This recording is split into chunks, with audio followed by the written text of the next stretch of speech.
Part One-on-One with Mr. Burgher.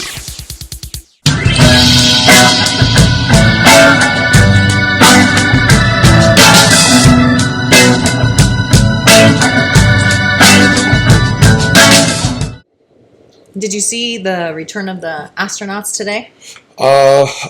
Passingly, like, people have been talking about this astronaut thing. I'm not really into astronauts and space exploration.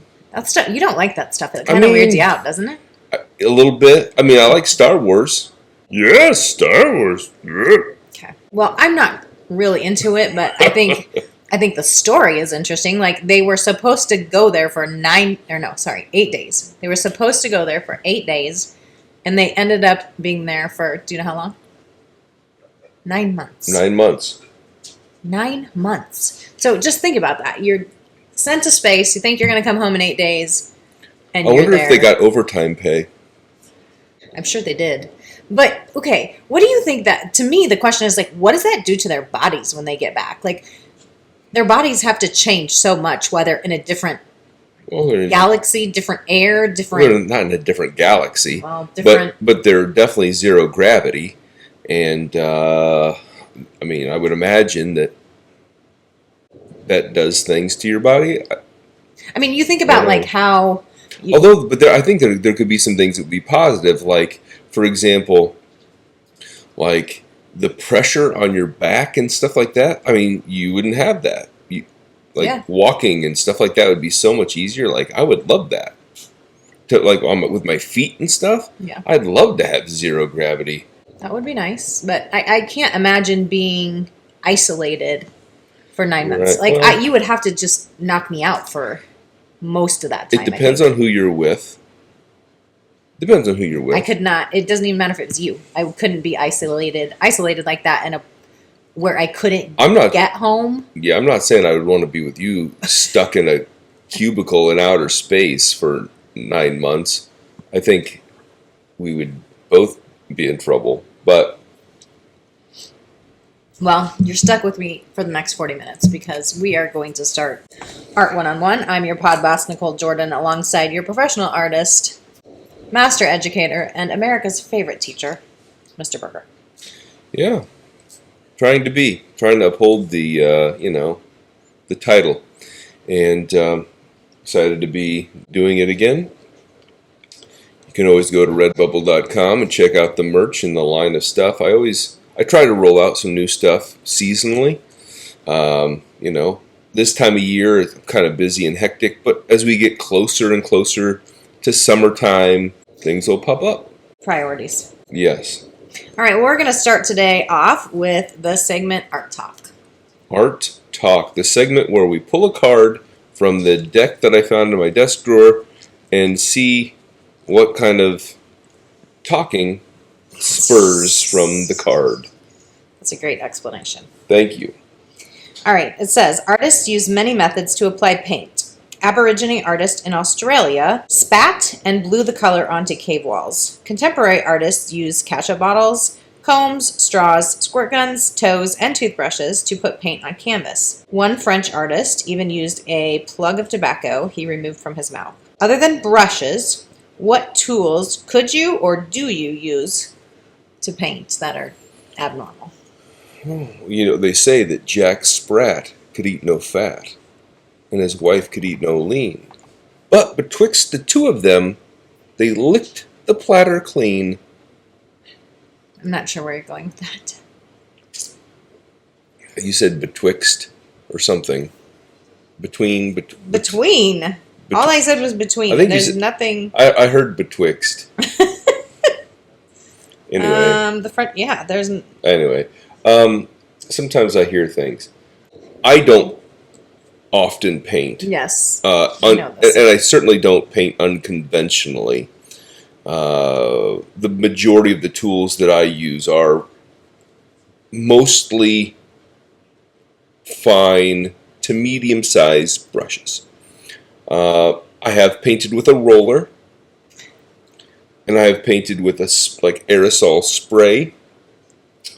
You are living on the wild side. Wild. But I wouldn't say that I necessarily do a lot of that on my own, although Jackson Pollock used the brush simply as a stick that The end of it? to sling the paint and Oh. drizzle the paint. Some may even have said drip the paint, giving him the nickname Jack the Dripper. Don't you do any of that in your class? I mean, I would think in art you would want to do like some fun ways Well, with, with the kids to paint. Yes. In the past, I did a unit in my contemporary art class, maybe it was a painting class, I'm not really sure. We did a unit where we looked at different forms of abstraction. We looked at action painting, we looked at gestural and geometric abstraction, and the students were allowed to pick their preferred type and make it.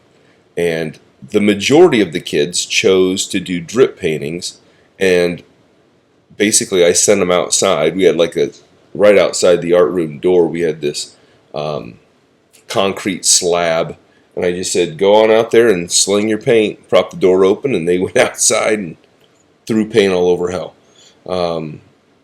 Which is fine. It was quick and easy and fairly unskilled. Well, it's not intimidating just to do something like that, and you kind of have just like free right. freedom within that. It's a fun little project that kids could approach in a very You can't do it wrong, really. Which is truthful. You can. No, not really. No. I mean, truthfully, art, if it's your own art, you shouldn't be able to do anything wrong. But if you're wanting them to create some 3D or perspective or whatever, then... Most projects focus on something objective because it's so subjective that you have to hook into something objective in order to really be able to give it any sort of grade at all. Because if you leave it up to their own devices, they can, like you say, they can pretty much do anything. And so oftentimes I will hook it to subject matter. I will hook it to specific techniques that I want to see. I will hook it to specific things. In that particular case, I wanted them to be able to identify different types of abstraction and then choose one to make. And it was pretty user-friendly for the student. I mean, what's your favorite topic to teach? Topic? Yeah, like 3D perspective, whatever. Is that a topic? Subject? 3D perspective is not really perspective drawing is a topic. Maybe that's a topic. I wouldn't call that a topic. We would call that just a skill. What's your favorite skill to teach? A 2-point perspective is kind of my go-to. Like if I'm doing something really technical, I'll do that.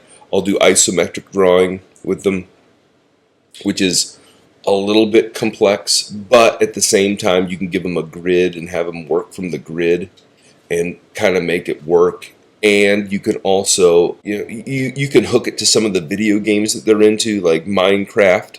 They all like Minecraft, so you say, hey, we're making a Minecraft-looking thing, and then I get it. I get what this is supposed to look like. I like to teach more like technique as opposed to things like that, like pencil techniques, shading techniques, blending techniques, the subtleties of things, like how to get into the paint and mix the paint and get the colors and that sort of thing. A lot of times, kids will ask, like, how do I make brown? Brown's pretty common. How do I make brown? And there's 15 different ways to make brown. It just depends on the brown you want, or the gray that you want, or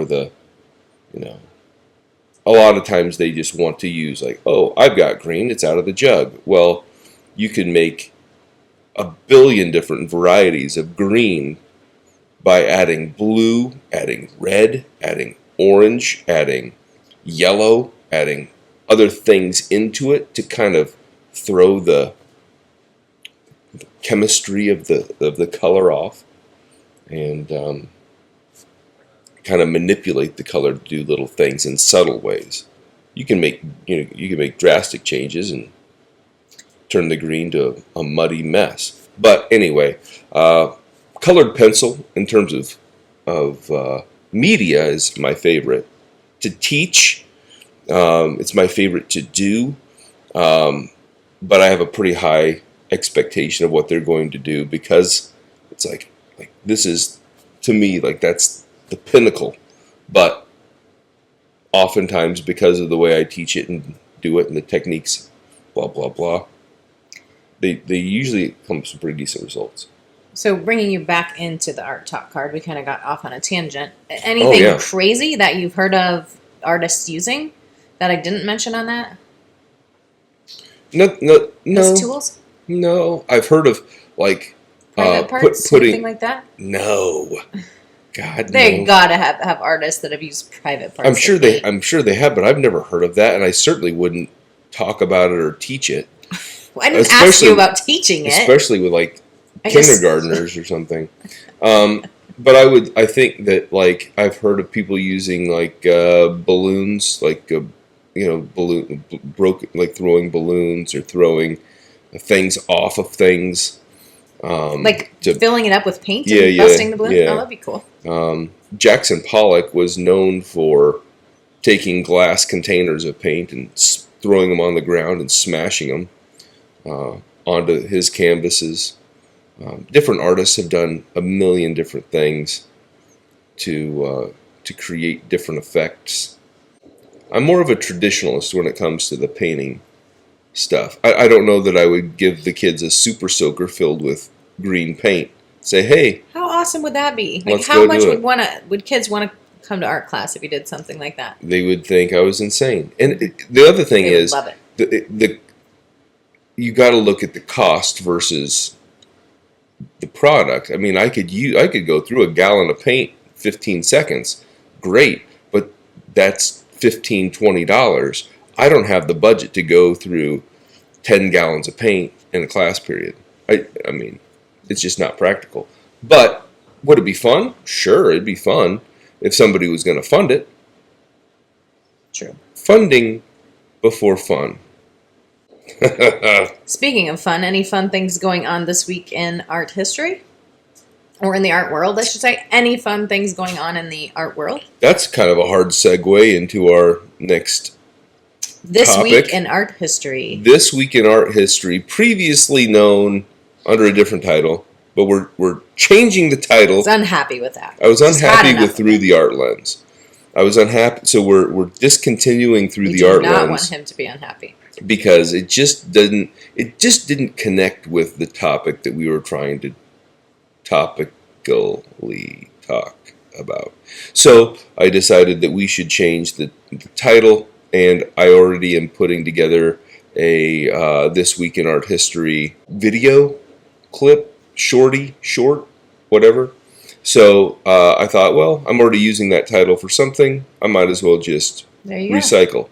So This Week in Art History, there is the topic of, it was scribbling, like scribble art.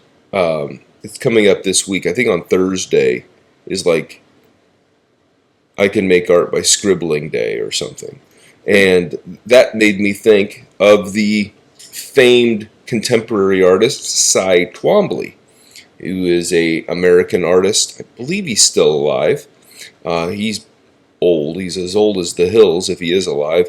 But he's an artist that does a lot of work like this, that's scribbled and scratched and rudimentary. He puts words and scribbles and slashes into it, and a lot of times, whether it's new artists or student artists or wherever they come from, they want to say, well, art should look like this, or that's not art, that's just a bunch of scribbles. Well, that's true. It is a bunch of scribbles, but it's also true that it's art.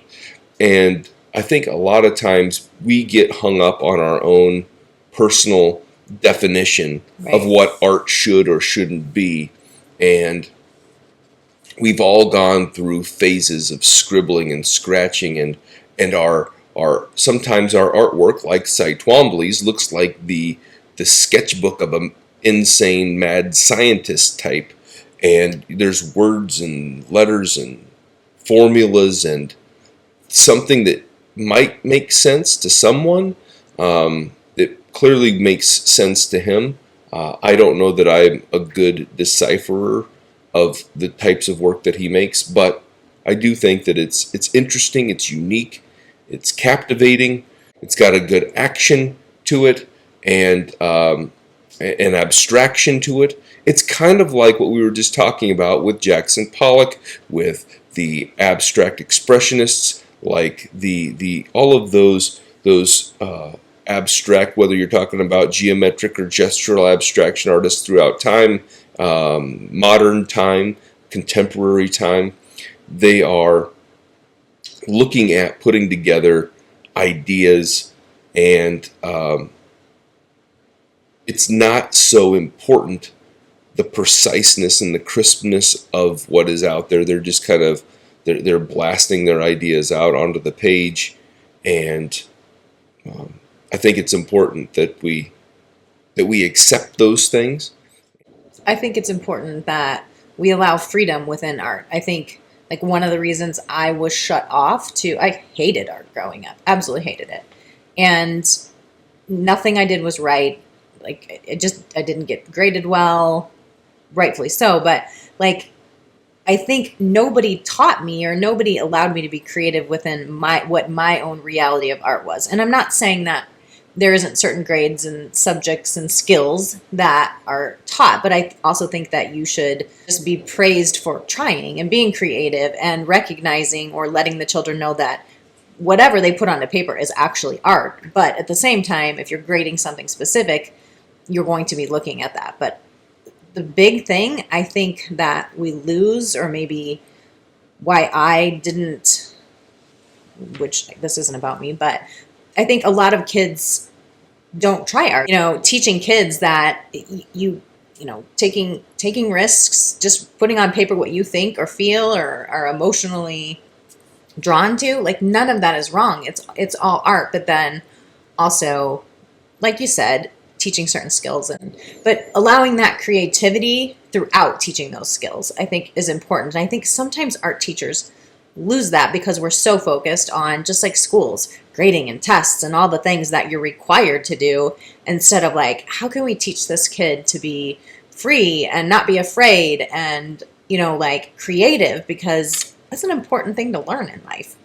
And I think a lot of times people lose sight of the fact that there are, as art teachers, there are objective things that we are to be putting in and embedding into our curriculum. We're right. Supposed to be embedding that into our projects. Students learning the art of self-assessment, learning how to, I don't know, it's really very little about technique. Like there's no, they never say kids should learn 2-point perspective. They don't say kids should learn how to shade, kids should learn the color wheel. Those are things that aren't really on there. Those are things that I think kids should know, because that's going to make their art look better.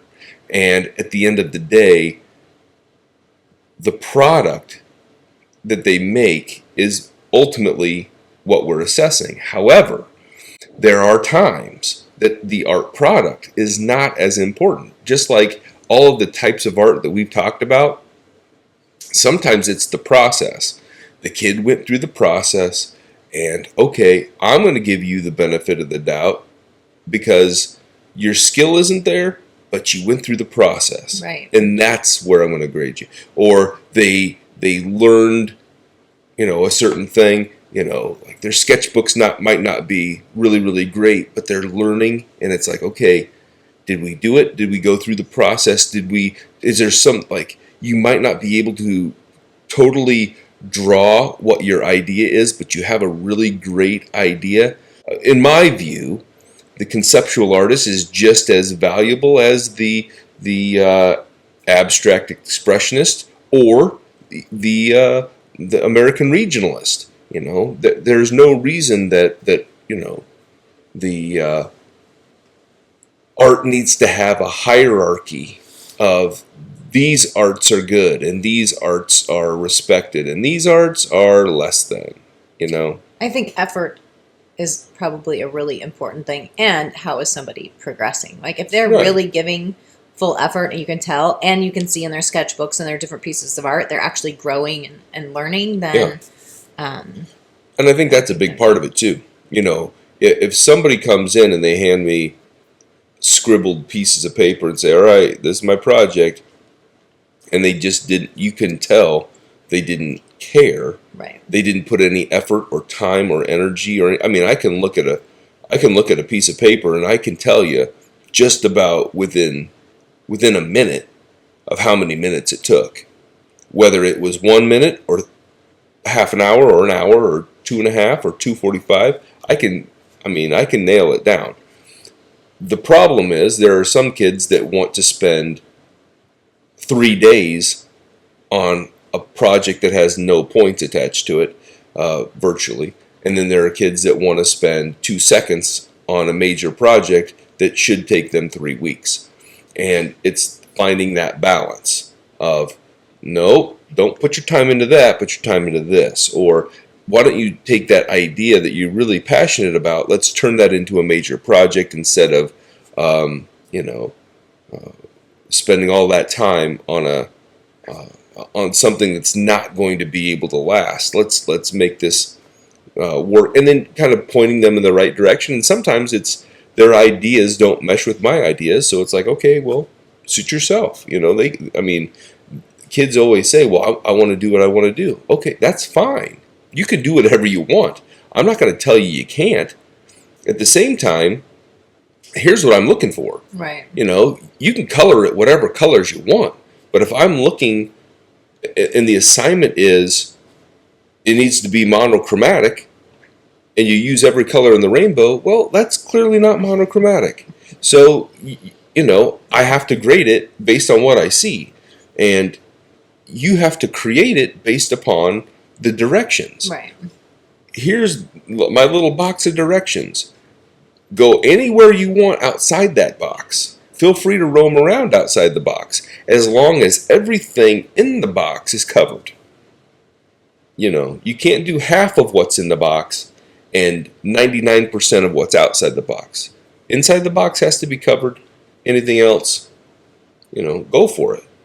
As long as you've hit the criteria, as long as you've hit the objective, be a creative thinker. I give kids sketchbook assignments, and they're usually arbitrary things like, one of the most arbitrary that I give is draw your worst drawing. Well, what is that? Right.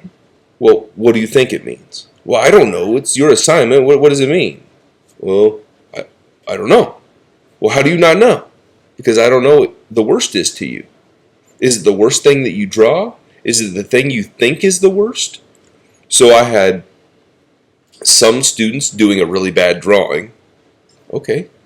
Some students that drew something that they didn't like.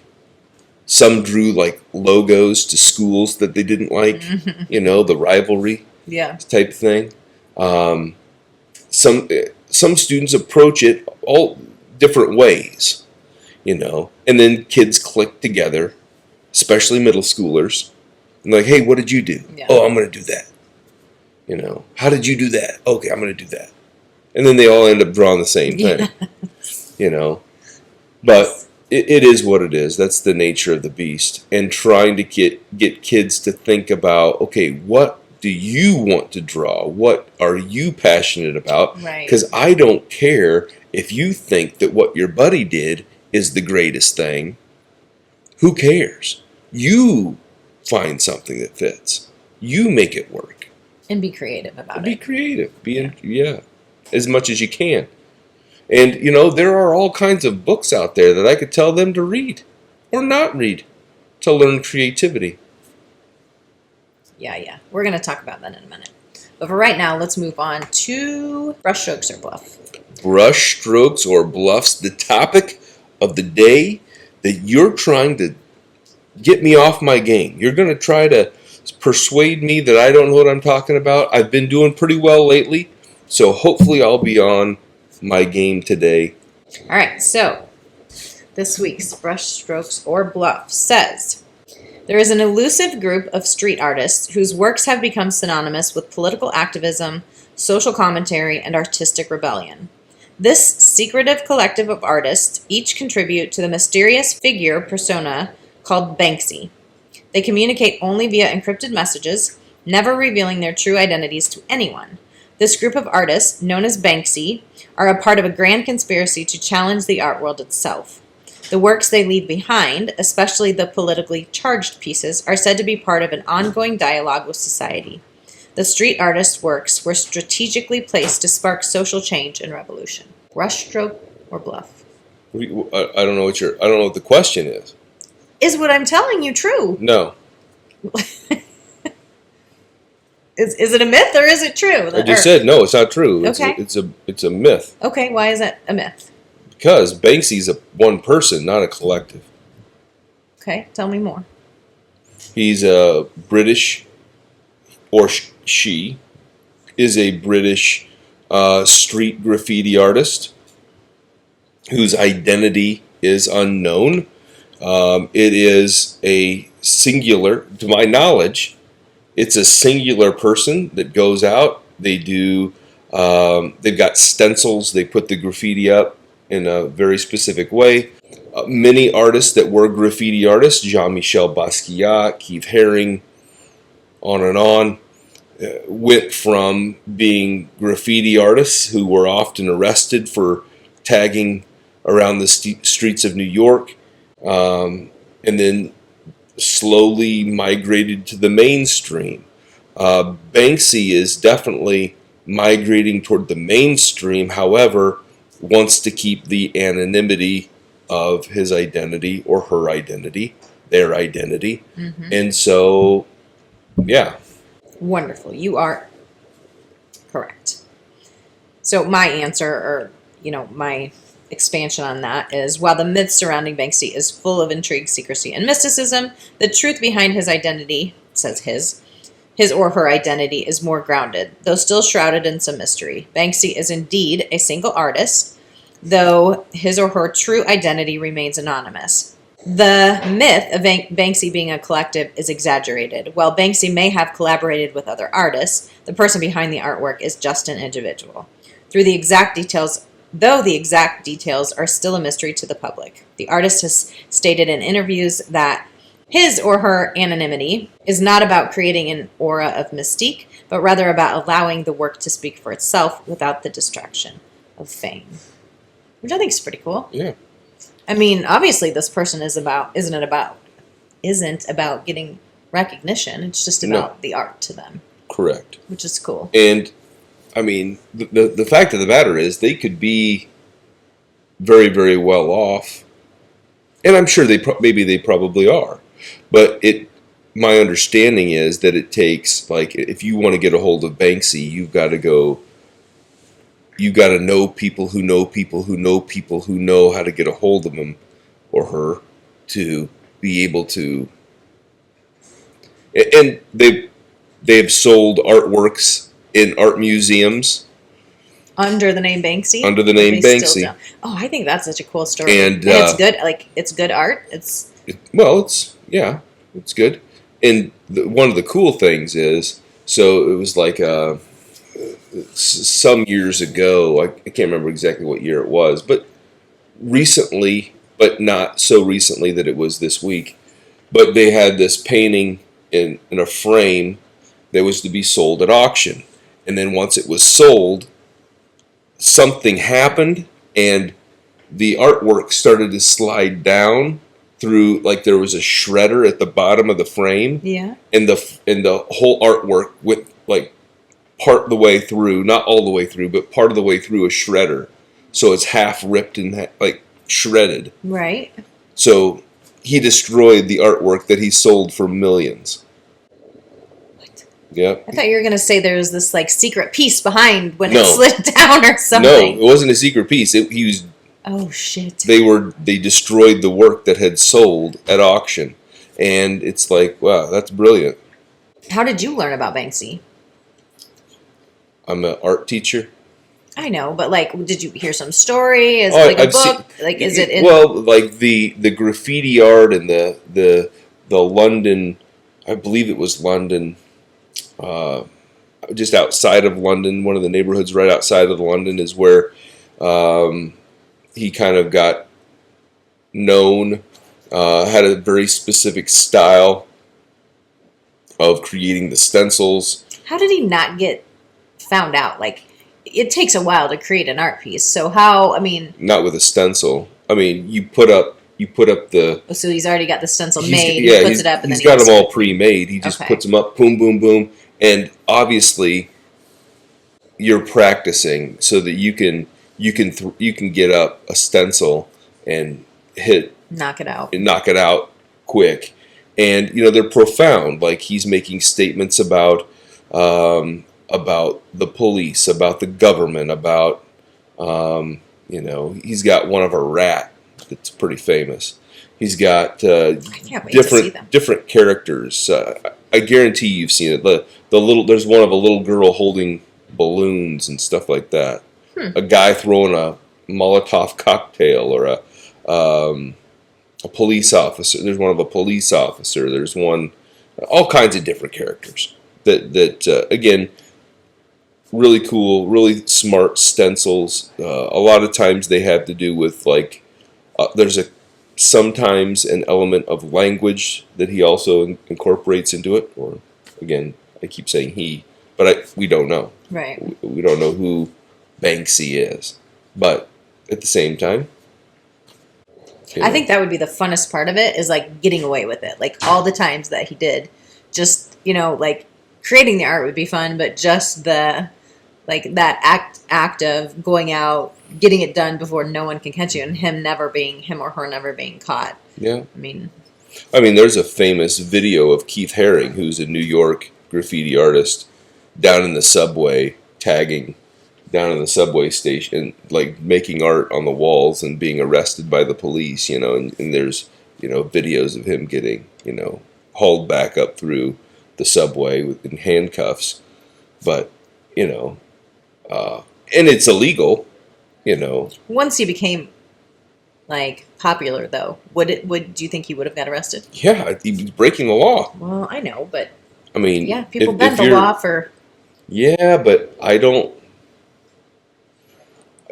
I think it's one of those things where they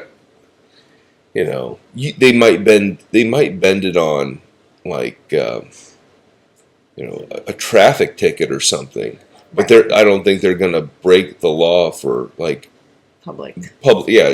disfacement of public property or personal property or Right. or whatever they're doing, but Yeah. I would Anyway. say so.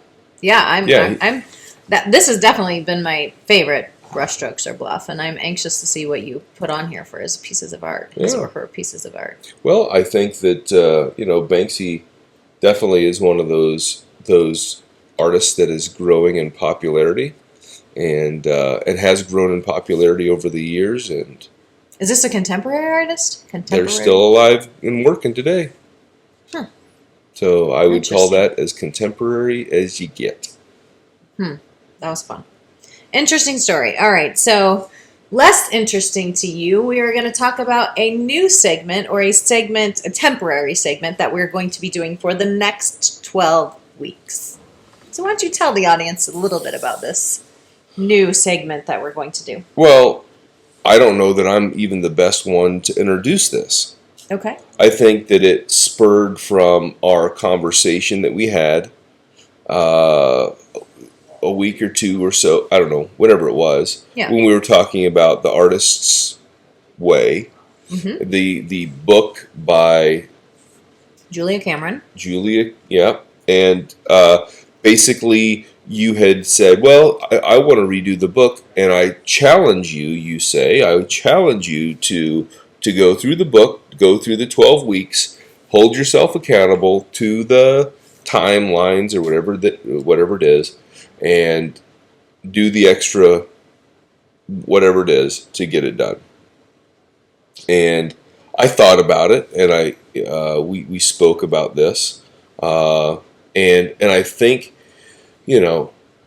I'm willing to go through the book point by point and to be able to, week 1, week 2, week 12, go through and pinpoint the beefs that I have, but also to go through it and say, you know what, I did the 12 weeks, I did the journals or the artist dates, and I did the thing, and here's what I did, and the folks and you can hold me accountable, the folks and I can hold you accountable, and we'll see if there's really any growth in terms of defined creativity. And we'll set up the, kind of the ground rules. Mm-hmm. But I think that we need to continually examine the definition of creativity and see if true defined creativity is developed. I think you're going to have an upper hand because I'm going to go through this for 12 weeks. You're going to start back at week 1. Like right now, you're on week 12. Mm-hmm. So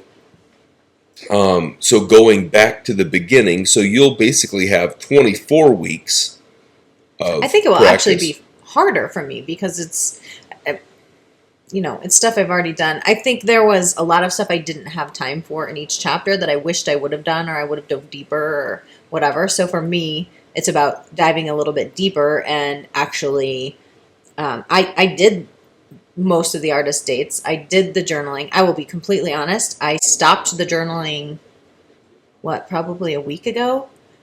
And I feel like it's totally impacted me. I just was thinking this today. Like, I don't know. I just, waking up and doing that changed the total, it changed the perspective of how I started my day. It changed just the outcome of the day, I feel like. And so why did I stop? I don't know. You don't do the artist notes? Or the artist? I haven't done my journaling for, I've done it on and off, but I did 10 weeks of journaling without missing a day. You know that. I did it and I loved it. And I got up early. If we were subbing or going to school, I did it in the car, like as soon as, so it was a morning thing. And I haven't done it for the past 7 days. I've probably done it twice. And I just feel off. I feel very off.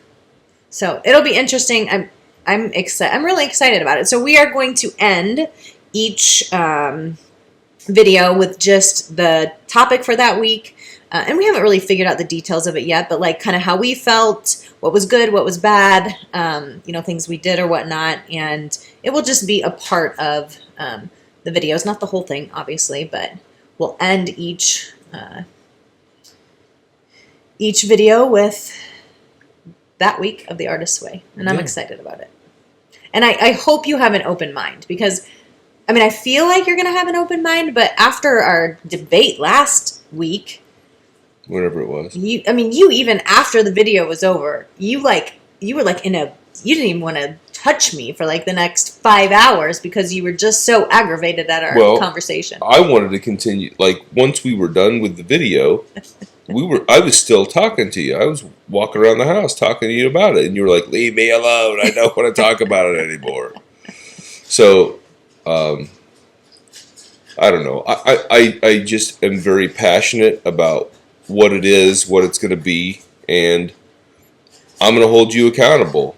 And the other thing is, I want to see if it truly builds true, defined creativity. I think we need to look and see what is her definition of creativity, just in case she has a definition of what creativity is for that book, and then also look at just the overall definition. But I will also say I can't invent my own words. I can't add my own, like say, well, I define creativity as farting in the wind, because that's not what it is.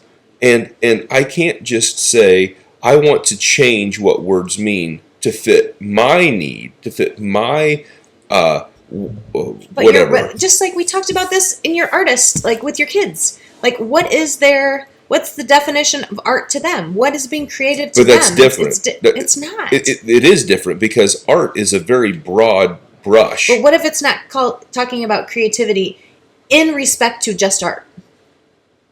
But that's what it's called, the artist's way. Again, but we're not going to get into it now. Okay. But it's a book. Week 1, we will clarify this. It's a book for artists, and it right there on the cover it says that it's going to help you with creativity. Yes, it doesn't say just artistic creativity.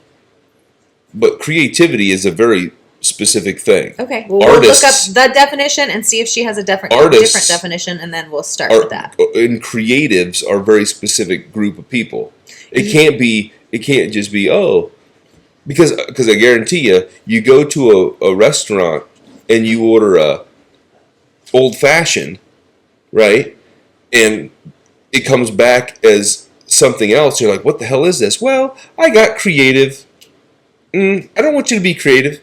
So you order the filet mignon with the sauce, and the chef was like, I got creative. You're going off on a tangent. I decided to give you a chicken salad sandwich. The main point of this is that we are going to do a new 12-week series just for 12 weeks on the artist's way. We're going to talk about the book. We're going to talk about how it did or did not impact our creativity, the definition of creativity, and hopefully we'll have fun with that, and you will be entertained as you are now with our lovely bantering. Yes. So, all right, well, everyone, we are done for today. We appreciate you watching. We hope that you like, share, subscribe. Share this video with someone that you think would enjoy the content, the bit of information for history, brushstrokes or bluffs, whatever it is. That was my favorite today, so that's what I brought it up. But thank you for watching.